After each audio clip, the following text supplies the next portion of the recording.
PLID রোগীর শুধু epidural steroid injection বা অপারেশন করলেই হবে না, তাকে কিছু লাইফস্টাইল সংশোধন করতে হবে। এই যে লাইফস্টাইল সংশোধন, এই বিষয়ে 7টি পয়েন্ট নিয়ে আজকে আমি কথা বলতে চাই। আসসালামু আলাইকুম, আমি ডক্টর মোহাম্মদ শাহ আলম, অর্থোপেডিক্স বিশেষজ্ঞ, spine surgeon, life member, Bangladesh orthopaedics society. সেই যে 7টি লাইফস্টাইল সংশোধন, তার মধ্যে প্রথম হচ্ছে সঠিকভাবে ওজন তোলা। একজন মানুষ যদি সঠিকভাবে ওজন না তোলে তাহলে কি সমস্যাটা হতে পারে আমি দেখিয়ে দিচ্ছি। যদি আমি সঠিকভাবে ওজন না তুলি, অর্থাৎ সামনে ঝুঁকে যদি ওজন তুলতে চাই, তাহলে পুরো শরীরের উপরের অংশের ভর পড়ে গেল আমার মেরুদণ্ডে। আর মেরুদণ্ডে যদি আমার ভর পড়ে যায়, তাহলে ডিস্ক থাকে পেছনে, তো ডিস্কের চাপ বেড়ে যাবে। তাহলে সঠিকভাবে ওজন তোলার নিয়মটা কি? আগে বঙ্গাসনে বসে যেতে হবে, জাস্ট সিট ডাউন, বসে গিয়ে ওজন তুলতে হবে। আমরা দেখছি এই ছবিতে, প্রথম ছবিতে এটা ভুল। এইভাবে যদি ওজন তোলা হয় তাহলে কি হবে? তার দেখা যায় মেরুদণ্ডে তার ডিস্কটা যেটা থাকে, এই ডিস্কের উপর চাপ পড়ছে। তার বদলে যদি এভাবে বসা যায় তাহলে সেটা ভালো। একই ব্যাপার, এইভাবে যদি আমি ওজন তুলতে যাই, সেটাতে আমার মেরুদণ্ডে চাপ পড়ছে, এই যে লাল দেখাচ্ছে। আর এভাবে যদি তুলতে যাই তাহলে আমার মেরুদণ্ডে কোনো চাপ পড়ছে না, হাঁটুর বরং ব্যায়াম হচ্ছে। আরেকটি ছবি আমরা দেখব, যদি বেশি ভারী বস্তু তুলতে চাই, অধিক ওজনের বস্তু তুলতে গেলে অবশ্যই আমরা আরেকজনের সাহায্য নেব। অনেক সময় একটা বস্তা আধা মন বা 1 মন বস্তা নিজে আমরা তুলতে যাই। এই নিজে তুলতে গিয়ে আমরা নিজেকে বাহাদুর ভাবানোর চেষ্টা করি যে আমি পারি। নো, এতে আপনার যে কোনো সময় ডিস্ক কোলাপস হয়ে যাবে। আবার দেখা যায় যে ব্যাটারি যেগুলো 1 মন ওজন, আইপিএস বা ইউপিএসের এই ব্যাটারিগুলোর ওজন অনেক বেশি থাকে। সেগুলো আমরা যদি সঠিকভাবে না তুলতে যাই তখন কিন্তু পিএলআইডি হতে পারে। তো এরকম ভারী বস্তু দুজনের সাহায্য নিয়েই তোলা ভালো। 2 নম্বর পয়েন্ট হচ্ছে সামনে ঝুঁকে কাজ না করা। সামনে ঝুঁকে কাজ, যেমন কোদালের কাজ, কুড়ালের কাজ, মাটি কাটার কাজ, এই কাজগুলো না করা। কন্টিনিউয়াস সামনে ঝুঁকে যদি কাজ করা যায় তাহলে কিন্তু আমার মেরুদণ্ডের চাপ পড়ে যাবে। কোদালের কাজগুলো করা যাবে না যাদের পিএলআইডি আছে, যাদের ব্যাক পেইন আছে। 3 নম্বর পয়েন্ট হচ্ছে মানি ব্যাগ পেছন পকেটে রাখা যাবে না। যদি আমরা পেছন পকেটে মানি ব্যাগ রাখি তাহলে পেছন দিক দিয়ে সায়াটিক নার্ভ যায়, সেই সায়াটিক নার্ভে চাপ পড়বে। এই ছবিতে আমরা দেখতে পাচ্ছি যে সায়াটিক নার্ভ এই যে যাচ্ছে দিক দিয়ে, পেছন পকেটে যদি আমরা সাধারণত জানি যে বাটকের এই জায়গায় সায়াটিক নার্ভ থাকে, আর মানি ব্যাগ আমরা ব্যবহার করি কিন্তু এই সকল জায়গায়। তো সুতরাং মানি ব্যাগ কিন্তু পেছন পকেটে রাখা যাবে না। যদি পেছন পকেটে মানি ব্যাগ রাখা যায়, এই যে এই জায়গাটা মানি ব্যাগ রাখা আছে, তাহলে কি হচ্ছে? আমার এই পেলভিসটা কিন্তু একটু বাঁকা হয়ে যাচ্ছে। আর যদি মানি ব্যাগ না রেখে বসে তখন পেলভিসটা সুন্দর হচ্ছে, সমতা হচ্ছে, একদম স্ট্রেট। কিন্তু এখানে কিন্তু পেলভিসটা বাঁকা হয়ে গেল। পেলভিস বাঁকা মানে পুরো মেরুদণ্ডই বাঁকা হয়ে গেল, পুরো মেরুদণ্ড বাঁকা। আর পুরো মেরুদণ্ড বাঁকা হয়, এতে কোমরে ব্যথাও বাড়ে। আর যে সায়াটিক নার্ভ থাকে, এই সায়াটিক নার্ভেও চাপ পড়ে আছে। তাহলে দুদিক দিয়ে ক্ষতি। যে সায়াটিক নার্ভ, এই সায়াটিক নার্ভ, এখানে আমরা মানি ব্যাগ রাখি, সায়াটিক নার্ভে চাপ পড়লো যদি আমরা মানি ব্যাগ ব্যবহার করি, আর মেরুদণ্ড যেটা সোজা থাকার কথা ছিল সেটা হয়ে গেল বাঁকা। সুতরাং নেভার মানি ব্যাগ পেছন পকেটে রাখা যাবে না। 4 নম্বর হচ্ছে পশ্চার বা বসার ভঙ্গি, শোয়ার ভঙ্গি এবং দাঁড়ানোর ভঙ্গি। প্রথমে আমরা বসার ভঙ্গি নিয়ে কথা বলতে চাই। একজন মানুষ যদি, এটা হচ্ছে সঠিকভাবে বসা। সঠিকভাবে বসার জন্য কয়েকটা পয়েন্ট আমাদের খেয়াল রাখতে হবে। একটা হচ্ছে পিঠ লেগে থাকবে চেয়ারের পেছনের সঙ্গে, যেমন এরকম চেয়ার থেকে সামনে ঝুঁকে নয়, চেয়ারের সঙ্গে লাগা থাকবে। এই জন্য কী করতে হবে? চেয়ারটাকে টেবিলের ভিতরে ঢুকিয়ে দিতে হবে, টেবিল থেকে দূরে নয়। 1 নম্বর হচ্ছে তাহলে পিঠ থাকবে সোজা। 2 নম্বর হচ্ছে তার এই যে পাটা মাটির সঙ্গে থাকবে একদম ফুল রেস্টে। 3 হচ্ছে থাই, এই যে হাঁটু থেকে এই পর্যন্ত, এটা থাকবে মাটির সমান্তরাল থাকবে। এখানে কি আছে? মাটির সমান্তরাল নয়। পাটা দেখেন কিভাবে আছে, এখানে পা রেস্টে আছে, আর এই থাইটা ইনক্লাইন্ড হয়ে আছে সামনে, এরকম ঝুঁকে আছে, কিন্তু হবে হলো স্ট্রেট। পিঠটা কুঁজো হয়ে গেছে সামন দিকে, কারণ সে চেয়ার থেকে সামনে আছে। তাহলে আমাদের 3টা পয়েন্ট, একটা হচ্ছে মেরুদণ্ড থাকবে সোজা এবং চেয়ারের পেছনের সঙ্গে লেগে থাকবে। 2 হচ্ছে তার এটা মুছে দিচ্ছি। 2 হচ্ছে তার যে থাই, এই থাইটা হবে একদম সমান। কিসের সমান? মাটির সমান, মাটির সমান্তরাল। এবং 3 নম্বর হচ্ছে পা থাকবে মাটিতে রেস্ট। এটা গেল বসার ভঙ্গি। এবার আমরা দেখব কিভাবে দাঁড়াতে হয়। আমরা চলে আসি একটা পোজে, এটাকে আমরা বলছি হাই পাওয়ার পোজ। এগুলো মিশিয়ে দিচ্ছি। হাই পাওয়ার পোজ, আপনারা নিশ্চয়ই এনাকে চেনেন। দাঁড়ানোর ভঙ্গি কেমন হবে? Superman pose, high power pose. High power পোজের বৈশিষ্ট্য হচ্ছে মেরুদণ্ড থাকবে সোজা, বুকটা থাকবে চেস্ট আউট, প্রসারিত, chest out, shoulder back, shoulder joint, এই যে জয়েন্ট এরকম না, সামনে না, পেছনে। তাহলে 3টা পয়েন্ট, একটা হচ্ছে মেরুদণ্ড থাকবে সোজা, 2 হচ্ছে চেস্ট আউট, শোল্ডার ব্যাক। এই 3টা মিলে আমরা বলি হচ্ছে হাই পাওয়ার পোজ। কেউ যদি হাই পাওয়ার পোজে দাঁড়ায়, পিএলআইডি রোগী যদি হাই পাওয়ার পোজে দাঁড়ায়, তাহলে তার পিএলআইডিতে এমনিতেই ভালো হয়ে যাওয়ার কথা, তার পজিশন অটোমেটিক্যালি সুন্দর হয়ে গেল। এটা একটা। আরেকটা ব্যাপার হচ্ছে শোয়ার পজিশন। পিএলআইডি রোগী হোক বা বিশেষ করে আমরা পিএলআইডি রোগীর কথাই বলছি বা ব্যাক পেইন রোগীর কথা বলছি, কিভাবে শুবে, শোয়ার একটা পজিশন আছে, সেই পজিশনটা আমরা এবার দেখাচ্ছি। শোয়াটা হবে ঠিক এরকম, এটা নয়।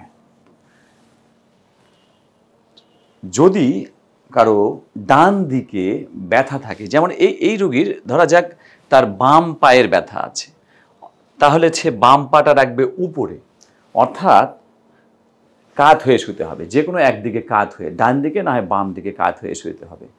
তো 2 পায়ের মাঝখানে থাকবে বালিশ, এবং বুকের মাঝখানেও একটা বালিশ রাখা যেতে পারে, যাতে করে সে মানে ঘুমের মধ্যে কাত মানে চিত না হয় বা পড়ে না যায় বা কাত না হয়।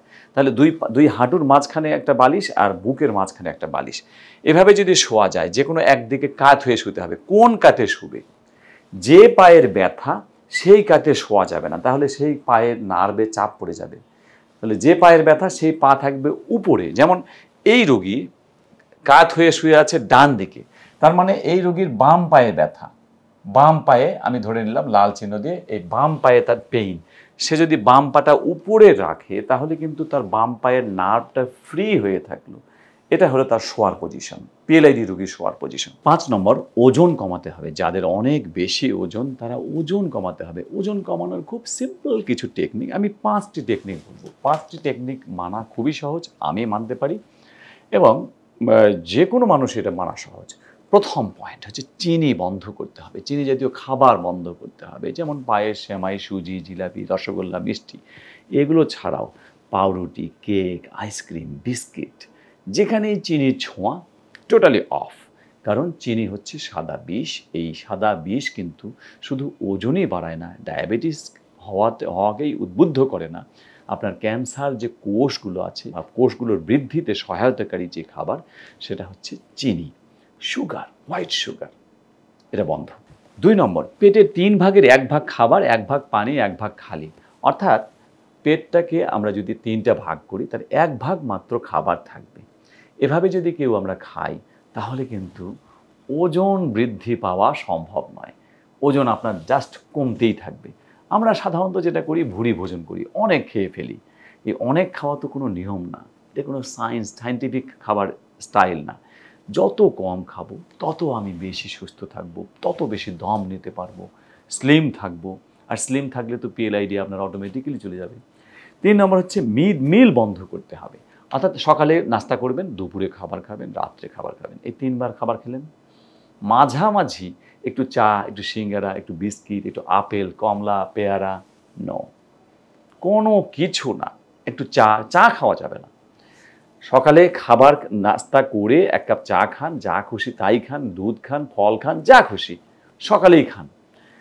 দুপুরের আগে আর কিচ্ছু খাওয়া যাবে না। এই মুখে পানি ছাড়া দুপুরের আগে কিচ্ছু দেব না। এই যে সকাল এবং দুপুরের মাঝামাঝি যে খাবার আমরা খেলাম না, এটাকে বলা হয় মিড মিল। এই মিড মিল বন্ধ করে দিলাম।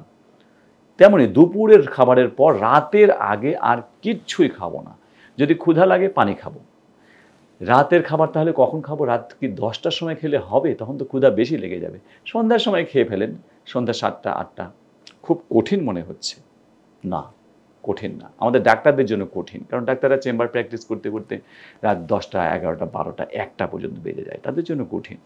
কিন্তু ডাক্তার ছাড়া যে কোনো পেশার মানুষ সন্ধ্যার দিকে খেতে পারে। 7টা থেকে 8টার মধ্যে রাতের খাওয়া শেষ, দুপুরে খাবার 1টা থেকে 2টোর মধ্যে শেষ, বা যখনই খান 3টার সময় খান, প্রতিদিন 3টার সময় খেলে কি সমস্যা? আর সকালে ওই যে নাস্তা করলেন, এরপর ওই 8টা 9টার দিকে বা 7টা 8টার দিকে, যার যেভাবে সুযোগ। সোজা কথা, প্রধান খাবার হচ্ছে সকালে, দুপুরে এবং রাত্রে।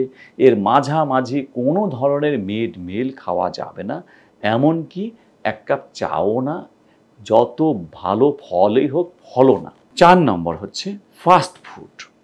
সকল ধরনের ফাস্ট ফুড বন্ধ করতে হবে, কারণ ফাস্ট ফুডগুলোতে যে খুব টেস্টি খাবার, ফাস্ট ফুডগুলো, সেটা বার্গার হতে পারে, এগুলোতে কি হয়? 1 নম্বর হচ্ছে যে চর্বিযুক্ত খাবার, এগুলো বেশি করে তেল দেওয়া থাকে যাতে করে আপনার টেস্ট বাড়ে।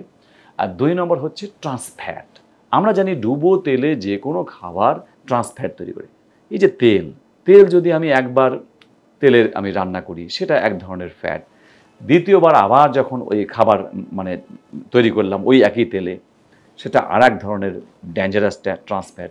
যতবার বেশি ভাজবো তত ট্রান্সফ্যাট বেশি হবে। সুতরাং এটা দেহের জন্য খুবই ক্ষতিকর, এবং এই ফাস্ট ফুড আমাদের ওজন বৃদ্ধিতে সহায়তা করে। ফাস্ট ফুড বর্জন করতে হবে যদি ওজন কমাতে চান।